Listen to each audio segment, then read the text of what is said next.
Oke, kita mulai formulasi integer programming kali ini. Yang pertama kita ngomongin tentang fixed charge problem. Apa itu fixed charge problem? Fixed charge problem itu ketika ada sebuah biaya yang berasosiasikan dengan sebuah aktivitas yang dilakukan. Tetapi aktivitas yang dilakukan itu tidak tergantung dari level of aktivitasnya. Maksudnya contohnya kayak apa? Contohnya itu kayak kalian rental mesin gitu ya. Misal kalian running sebuah perusahaan, terus kalian rental mesin untuk memproduksi mobil gitu ya. Nah, banyaknya mobil yang akan diproduksi itu harganya sama aja ketika kalian rental mesinnya gitu ya. Jadi mau satu mobil, dua mobil, harga rentalnya tuh sama, makanya dikatakan fixed charge problem.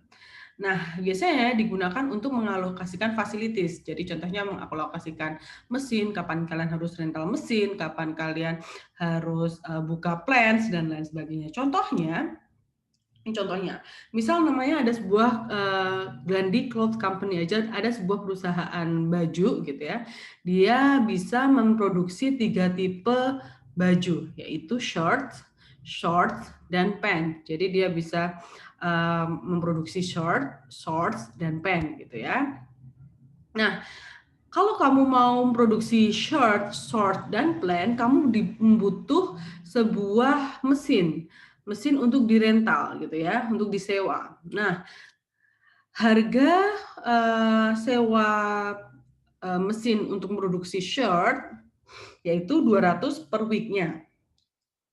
Sedangkan short adalah 150 per week-nya dan pen adalah $100 per week-nya. Gitu ya. Jadi harga untuk sewa mesin dari masing-masing produknya tadi short, pen itu beda-beda. Jadi di sini ketika kalian mau menghasilkan 100 short, 200 short atau 100 pen atau 200 pen itu sama aja, kalian harus tetap nyewa. Nah, itu namanya fixed charge problem. Nah, setiap minggu itu ada 150 jam karyawan gitu ya. Jadi itu batasannya. Dan 160 square yard untuk luasan yang dibutuhkan memproduksi baik short atau pants-nya. Nah, di sini kita lihat labor-nya untuk memproduksi satu short adalah 3 jam.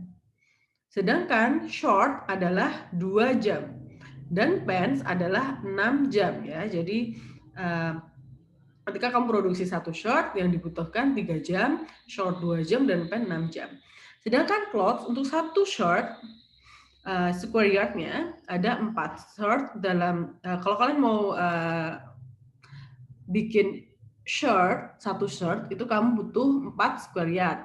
Satu short butuh 3 square yard.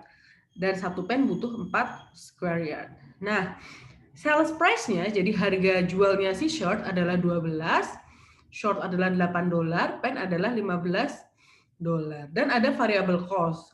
Untuk variable cost-nya short adalah $6, short adalah $4, dan pens adalah $8. Nah, di sini fungsi tujuannya adalah memaksimalkan profit mingguannya gitu ya.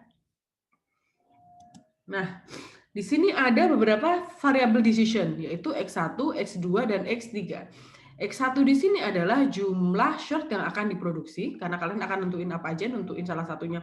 Berapa sih jumlah short yang harus diproduksi, karena kan tadi kan memaksimalkan profit mingguannya. Lalu kalian juga butuh berapa sih jumlah short yang harus diproduksi, dan juga berapa sih jumlah pen yang harus diproduksi setiap minggunya. Sedangkan ada variable decision lainnya yang harus kalian tentukan adalah apakah kalian harus rental atau enggak gitu ya. Karena bisa jadi kalian nggak perlu produksi short, jadi kalian nggak perlu rental gitu ya. Nah, Y1 adalah ketika short itu diproduksi, maka kamu harus rental. Ya. Y2 adalah jika short itu diproduksi, maka kamu harus sewa gitu ya, mesin untuk produksi si short. Gitu juga Y3. Y3 adalah biaya rental yang harus kamu keluarkan ketika kamu produksi si pens-nya ya. Jadi ada 6 decision variable, yaitu jumlah masing-masing produknya dan apakah kamu mau rental atau enggak sih mesinnya gitu ya.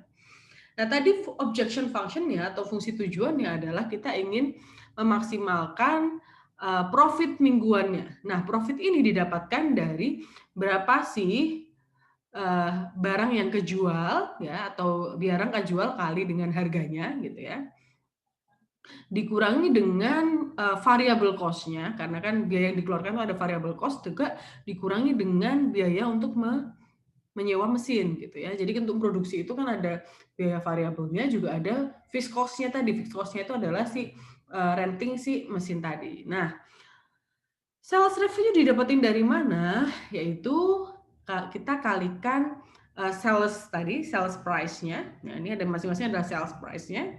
Dikalikan dengan X1, X2, dan X3. Maksudnya adalah jumlah, tadi X1 kan adalah jumlah shirt yang diproduksi, short yang diproduksi, dan pen yang diproduksi. Maka di sini adalah 12 kali X1 yaitu jumlah shirt yang diproduksi, 8 kali X2 yaitu jumlah short yang diproduksi, dan 15 kali X3 yaitu jumlah pen yang diproduksi. 12, 8, 15 ini dapat dari sales price-nya. Lalu kita kurangkan dengan variable cost-nya. Variable cost-nya tadi di sini ada 6, 4, dan 8.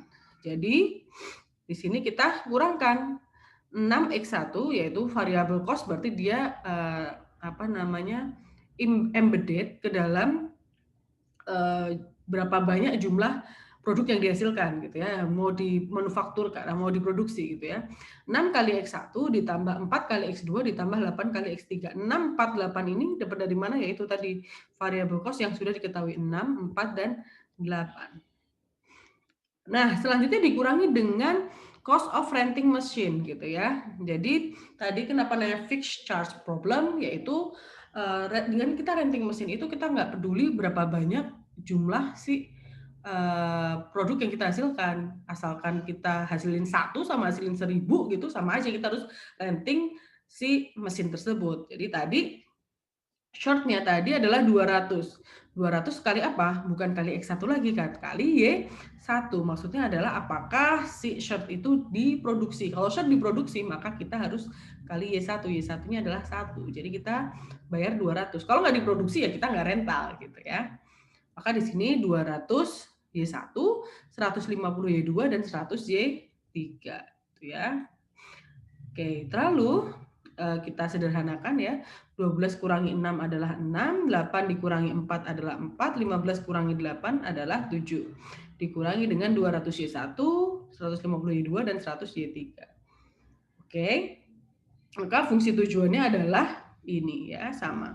6x1 ditambah 4x2 ditambah 7x3 dikurangi 200y1 dikurangi 150y2 dan dikurangi 100y3. Oke, kita punya objective function. Nah, selanjutnya seperti linear programming pada biasanya, di integer programming juga punya namanya constraint. Nah, constraint-nya tadi apa? Pertama adalah labor constraint. Dalam seminggu itu, tadi katakan dalam seminggu itu ada 150 hours of labor dan 160 square yard-nya. Jadi labor hours-nya tinggal ini, 3x1 ditambah 2x2 ditambah 6x2 harus kurang dari sama dengan 150. Kenapa ya? Karena maksimal yang dipunya 150 jam gitu ya. Jadi nggak bisa lebih dari itu, maka kurang dari sama dengan 150. Oke. Lah, plot constraint-nya tadi yang square yard tadi kita punya cuma 160 square yard. Ya, 160 square yard. Di sini untuk short square yard-nya adalah 4. 4x1 ditambah 3x2 ditambah 4x3 harus kurang dari sama dengan 160.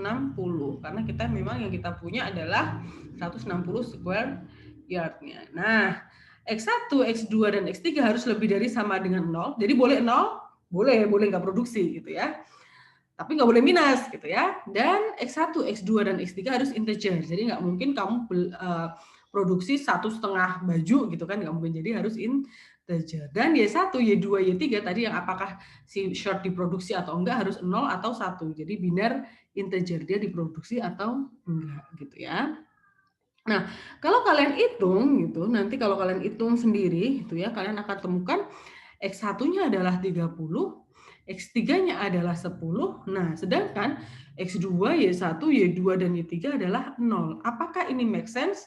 Enggak dong, karena kenapa? Cannot be the optimal solution. Kenapa?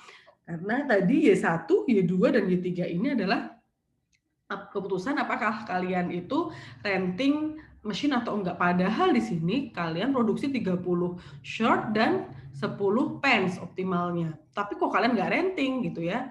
Jadi nggak masuk akal gitu ya. Jadi dia bukan optimal solutionnya. Jadi nggak mungkin kan kalau kalian produksi berarti kalian harus renting.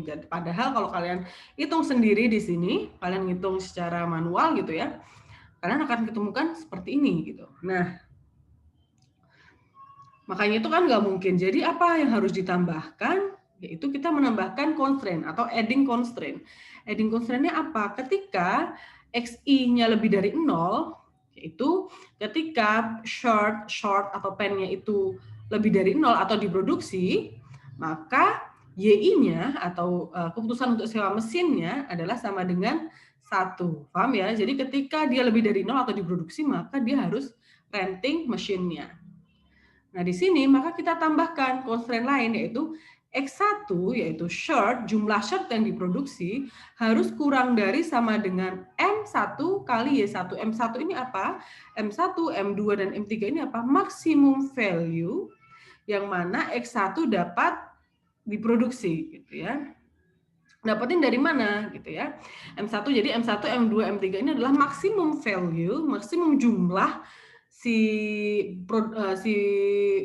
short pants-nya itu bisa diproduksi. Sedangkan yang 1, Y2, Y3 ini adalah 1 atau 0, mau renting atau enggak gitu ya.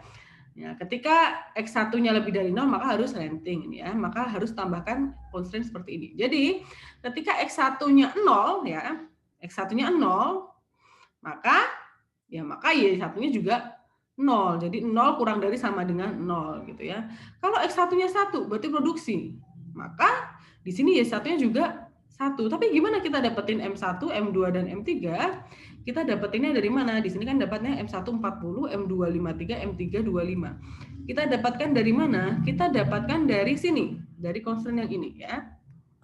Nah, bisa dilihat di sini kalau di sini X1-nya berapa? X1 150. Kalau kita lihat ya 3X1 sama 150. X1-nya adalah 150 bagi 3 adalah 50 gitu ya.